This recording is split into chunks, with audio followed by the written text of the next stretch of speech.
اقعد يا فندم. تقعد؟ لو راجل اقعد. انت تعرف تقعد؟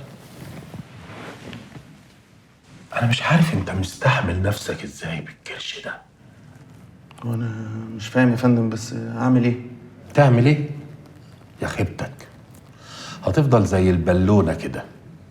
تقدر تقول لي كم مرة وقع منك الريموت على الأرض واضطريت تتفرج على شريف مذكور لأنك مش قادر تجيب الريموت؟ انت عرفت ازاي يا ريس؟ مش موضوعنا دلوقتي.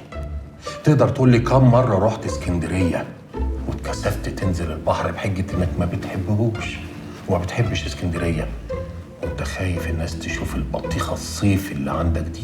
لا يا ريس، وانا كنت بنزل وبلبس قط. يا خيبتك. طيب يا ريس، انا مش عارف. طب يعني انت حضرتك عندك حق، بس ايه الحل؟ الحل؟ هو انا لو عندي حل يا ابني كنت قلت.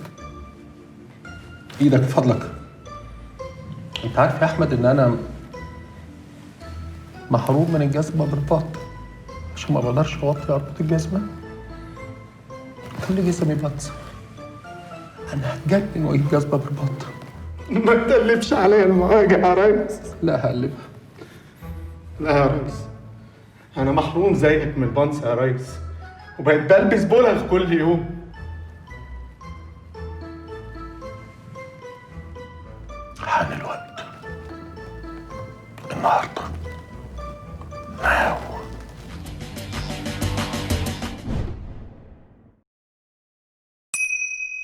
اشترك دلوقتي واتفرج على كل اللي نفسك فيه. واتشت، ما تخليش حاجة تفوتك.